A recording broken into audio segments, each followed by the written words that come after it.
ไอ้ถามแน่100เหรียญคูณได้สักไหมสำหรับงบ100เหรียญแล้วแม่นคูณเงินได้6ไหมเนาะเรามีโอกาส6ไหมแต่ว่าลักษณะการเดินเงินที่ซูซี่เคยเดินมาแล้วแม่นมันจะบ่เป๊ะๆ100%เนาะก็คืองบ100เหรียญมันจะยังเหลืออยู่เนาะก็คือซูซี่เดินมันไม้1ไป1เหรียญเนาะ2 4 9 19 39เรามีโอกาส6ไหมเนาะแล้วโอกาส6ไม้เนี่ยที่ว่าเดินเงินลักษณะแบบนี้นะแม่นยังเหลืออยู่เนาะทุกคนก็คือบวกรวมเดียว6ไม้นี่เป็นเพียงแต่74เหรียญเท่านั้นเนาะซึ่งมันยังเหลืออยู่ทุกคนยังเหลืออยู่ที่26เหรียญเนาะก่อนจะฮอด100เหรียญหลังจากที่ว่าเห็นเมนนี่เนาะซูซี่ก็ได้มาคิดเบิ่งแล้วก็ว่ามาบวกลบคูณหารเบิ่งเนาะในงบ100เหรียญจะเป็นการเดินเงินลักษณะแบบเมื่อเนาะว่าเป๊ะๆ100เหรียญเลยในคลิปนี้นะซูซี่ก็จะมาเชียร์ให้เบิ่งพร้อมเนาะว่างบ100เหรียญนี่เดินเงินแบบเลยว่าเดินเงินลักษณะนี้ก็มีค่อนข้างแบบมีกำไรหลายกว่าการเดินเงินแบบเก่าเนาะ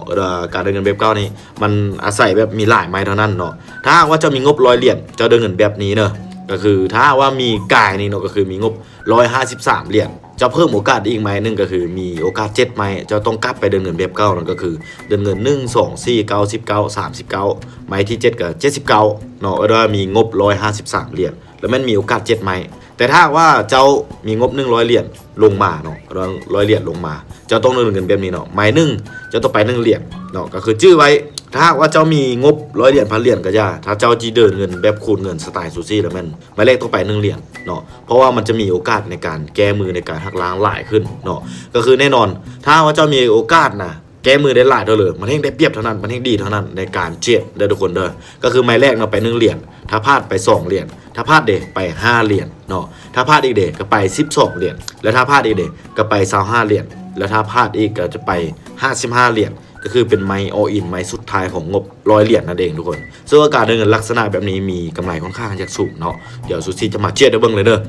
ว่ามันเดินเงินแบบเลยเนาะว่าเช็ดแบบเลยซึ่งว่าในการเช็ดนะในการตั้งเป้ากำไรเนาะในการเข้าตลาดเนี่ยก็คือเก่าทุกคนก็คือเก่าเราจะบ่มีหรือเปลี่ยนแปลงเนาะเข้ามาเฮาชนะออเดอร์เดียวเฮาก็หยุดเนาะถ้าว่าเจ้าจะเอากำไร5เหรียญบ่หรือว่า2-3เหรียญบ่อันนี้เจ้าว่าใส่เข้ามาเช็ดหลายรอบเอาเนาะเขาจะแบบว่าบ่เช็ดรอบเดียวเนาะก็คือชนะไม่เดียวบ่ว่าจะได้กำไรเท่าเลยก็อย่าเขาจะหยุดเราจะหยุดกันแล้วมันจะมาเบิ่งกันเลยเนาะมาเบิ่งตัวจริงกันงบอยู่ที่100เหรียญเนาะก็เดินเมิดเนาะเข้ามาก็คือด้านที่ซูซี่วาลแหละเนาะต้องปั๊มเงินเป็น1เหรียญซะก่อน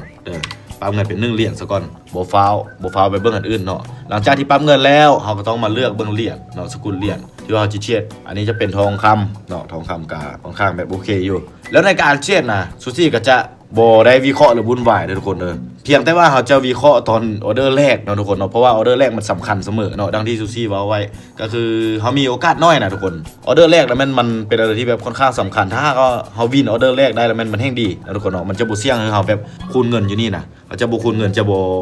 ่เสี่ยงที่ว่าจะสูญเสียต้นทุนของเขาเนาะถ้าว่าเขาวินออเดอร์1เหรียญนี่เขาก็หยุดเลยทุกคนก็คืออันนี้จะเป็นโซลาร่าเนาะทุกคนเนาะจะเป็นเหรียญโซลาร่าก็ค่อนข้างโอเคอยู่เนาะแต่ซูซี่จะไปเบิ้ง BNB ก่อนเนาะเพราะเห็น BNB เนี่ยค่อนข้างงามเมื่อกี้แน่นอนเนาะซูซี่จะมาเช็ด BNB แต่ก่อนอื่นก่อนจีเช็ดนะซูซี่จะมาตีฐานทุกคนเบิ้งกันเนาะจะมามาร์กเป็นฐานแนวต้านก็ต้องมีแนวต้านอยู่นี่ทุกคนแนวต้านนี่เนาะถ้าว่ามันต่ำนี่ปุ๊บนี่ซูซี่ก็จะบ่ฟาวเข้าออเดอร์เถอะเนาะทุกคนเนาะเพราะว่ามันยังมีแนวต้านอยู่นี่ออเดอร์แรกนี่สำคัญเนาะสำหรับซูซี่ก็คือมันมีแนวต้านอยู่นี่แต่ว่าค่อนข้างแบบแข็งแห้งเลยเนาะซูซี่กับว่ายานที่ว่ามันจะกดพักดันลงมาเนาะซูซี่จะโบวินออเดอร์แรกเนี่ยซูซี่กับผ่านไปก่อนเนาะแล้วถามว่านอกจากแนวต้านตัวนี้ยังมีบ่ยังมีตัวอยู่ถึงนี่เนาะแต่ซูซี่สังเกตเบื้องฐานเนาะทุกคนเนาะฐานตัวนี้นะเป็นว่าเบื้องนี้หัวแทงเทียนตัวนี้มันค่อนข้างสูงนะทุกคนเนาะค่อนข้างหลายตัวที่ว่าเรียงเดียวมันอาจจะเป็นแบบแนวต้านที่ค่อนข้างแข็งแห้งในช่วงนี้เนาะลองมาเบื้องออเดอร์นี่เนาะคำมันพักแดงว่าเป็นไปตามที่ซูซี่วิเคราะห์เลยทุกคนว่ามันพักแดงก็คือมันมาต่ำกับฐานแนวต้านเนาะมาคุมกับฐานแนวต้านราคาตัวที่สูงสุดในช่วงนี้นะมันจะกดราคาลงมาทุกคนเนาะแต่ถ้าว่ามันทะลุแท่งนี้ขึ้นไปแน่นอนซูซี่จะตามซื้อเพราะว่ามันยังมีแนวต้านตัวที่สูงกว่าก็คือตัวนี้เนาะจะมีแนวต้านตัวที่สูงกว่าก็คือตัวนี้เราจะมาร์กตัวนี้ให้เบิ่งเนาะถ้าว่ามันเป็นแท่งแดงแท่งแดงซูซี่กามันจะเริ่มเข้าเลยแหละทุกคนจะเริ่มเข้าจังหวะออเดอร์นี่มันอาจจะกลับตัวพักตัวลงมาหาแน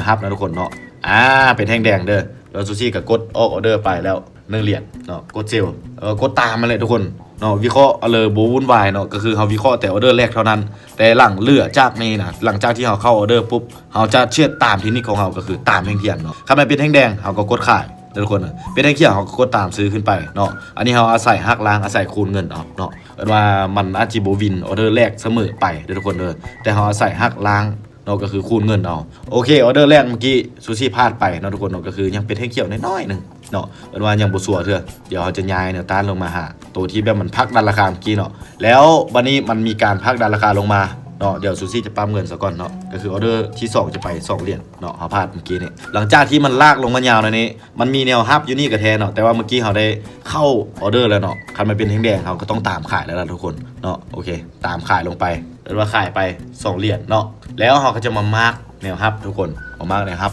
ตัวที่ว่ามันต่ำเนาะก็คือจะเป็นตัวนี้เนาะราคาที่ต่ำสุดในช่วงนี้แนวฮับเด้อทุกคนเด้อว่าเขาเจอง่ายๆเนาะอาจจะปั๊บเพราะมันเป็นเส้นสีแดงคาราพลาดแล้วเขาก็จะคูณเงินไปเป็นไม้ที่3ก็คือ5เหรียญนะทุกคนเนาะอันนี้ก็ว่าจะปั๊บเงินไปเพื่อสิ่งที่บุคาดคิดเพื่อสิ่งที่แบบมันสามารถเกิดขึ้นได้เนาะเพราะว่าการเชื่อเนี่ยนะมันสามารถเกิดขึ้นได้ทุกอย่างทุกคนมันบ่มีเลยมาการันตีได้แบบ 100% สำหรับคลิปนี้ซูซี่ก็เชื่อแบบเรียวๆเฮาเบิ่งเลยเนาะปกติซูซี่ก็จะบ่ได้แบบมาอธิบายและจ้าแจ้งปานนี้แต่ว่าคลิปนี้ว่ามาอธิบายจ้าแจ้งเลยซะเนาะเพราะว่าการเดินเงินแบบนี้นะซูซี่กับโบสู้ได้แบบอัดคลิปเพื่อทุกคนเบิ่งเลยหรือว่าบ่ได้อธิบายให้ทุกคนเบิ่งเนาะแล้วคลิปนี้จะมาอธิบายให้เบิ่งแบบจ้าแจ้งว่างบ100เหรียญเฮาเชื่อแบบเลยเดินเงินแบบเลยเนาะก็คือเฮาจะเริ่มตามอีกแล้วทุกคนเนาะคันว่ามันเป็นแท่งเขียวเขาก็กดตามซื้อขึ้นไปโอเคกดตามซื้อขึ้นไปออเดอร์ได้เป็นออเดอร์ที่3เนาะก็คือเดินเงินไป5เหรียญเลยสำหรับงบ100เหรียญแล้วเฮาต้องปั๊บเงินไปเพื่อเนาะทุกคนเนาะเพื่อสิ่งที่บ่คาดคิดก็คือสิ่งที่มันสามารถเกิดขึ้นได้ดังที่ซูซี่เว้าแหละเนาะคันมันบ่เป็นไปตามที่เฮาออกออเดอร์เนาะมันพลาดไปเฮาก็คูณเงินเพื่อว่าสิหักล้างเนาะเมื่อกี้ซูซี่ออกไป2ไม้เนาะพลาดทุกคนก็คือไปไม้1เหรียญกับไม้2เหรียญพอดีรวมเดียวเป็น3เหรียญนะทุกคนเนาะแล้วไม้เมื่อกี้นี่ซูซี่ออกไปเป็น5เหรียญนะทุกคนเนาะ5เหรียญถ้าว่าซูซี่วินออเดอร์นี้เนาะก็ได้มา 9.75 นะทุกคนเนาะ 9.75 นี่ทุกคนมาสังเกตพวกนี้เนาะ 9.75 แล้วเฮามาหักล้างออก8เหรียญเฮาก็มีกำไรอยู่ที่ 1.75 นะทุกคนเนาะหากว่าเฮาวินเดี๋ยวนี้ปุ๊บออเดอร์แรกเฮาก็หยุดเลยนะทุกคนเด้อก็คือจะหยุดเลยจะบ่เชื่อต่อเลยเนาะได้กำไรอยู่ที่ 1.75 เหรียญนะทุกคนเด้อสำหรับงบ100เหรียญนี้ถ้าหากว่าเป็นกำไรที่ว่าตั้งเป้าแนะนำสำหรับซูซี่เนาะจะแนะนำสำหรับคนมือนี่แม่นเดี๋ยวตั้งเป้าเซฟๆเนาะเอากำไรจาก2เหรียญหรือว่า3เหรียญเนาะ3เหรียญสูงสุดเบอร์เกินนี้เด้อทุกคนเด้อก็คือจะคือเน้นแบบว่ารักษาต้นทุนตัวนี้ไว้เพื่อมันได้ดลที่สุดดีกว่าเนาะสำหรับคนที่เข้ามาปุ๊บนะคิดว่าจะสร้างกำไรคือกับคลิปโซเชียลออนไลน์เนาะที่ว่าเขาโพสต์ลง TikTok บน Facebook อะไรต่างๆก็คือยกตัวอย่างว่าเส้นคลิปซูซี่เนาะเอาลงไปมื้อนี้สร้างกำไรเท่านี้เฮาสิตั้งเป้ากำไรในนี้บ่อยากให้โฟกัสตัวนี้ซะก่อนเนาะก็คือเวลาที่จะเข้ามาตอนแรกเนาะซูซี่อยากให้โฟกัสในการที่ว่ารักษาต้นทุนซะก่อนเด้อทุกคนเด้อบ่อยากให้แบบไปเน้นไปไฟหาค่อยจะเอากำไรมื้อนึงเท่านั้นเท่านี้อันนี้เราต้องได้เบิ่งก่อนเนาะกลับมาเบิ่งจุดตัวเองซะก่อนว่าเฮานะมีประสบการณ์หลายน้อยเพียงเลยนะทุกคนเนาะมีประสบการณ์หลายน้อยเพียงเลยแล้วเฮานะมีงบซ้ำเลยแล้วเฮามีความนิ่งซ้ำเลยมีความรู้ซ้ำเลยเท่าที่ว่าเฮาจะมาตั้งเป้ากำไรซ้ำนั้นซ้ำนี่เนาะอันนี้คือว่าจะอธิบายไว้ซ้ำนี่แล้วก็สามารถที่เอาไปปรับใส่เบิ่งเนาะไปทดลองเบิ่งในบัญชีทดลองก็ได้เนาะทุกคนเนาะเฮาสามารถสลับบ่นี้ได้เด้อทุกคนเนาะบัญชีเดโมนี่แล้วอันนี้ก็กราฟตัวเดียวกันเวลาตรงเดียวเนาะมันจะตั้งเดี๋ยวอยู่บ่ว่าความกดดันเท่านั้นว่าซูซี่ก็จะว่าสั้นๆซ้ำนี่เนาะสำหรับคลิปนี้ว่าไปเจอกันเนาะใน EP ที่ว่าต่อไปเนาะสมมติว่าซูซี่เป็น EP ไปเนาะในช่วงนี้ก็ฝากเข้าไปติดตามเนาะว่าเชียดแนวเลยเก็บกำไรแนวเลยที่ให้มันลดความเสี่ยงที่สุดเดินเงินแนวเลยติดตามได้ทุกคนเนาะ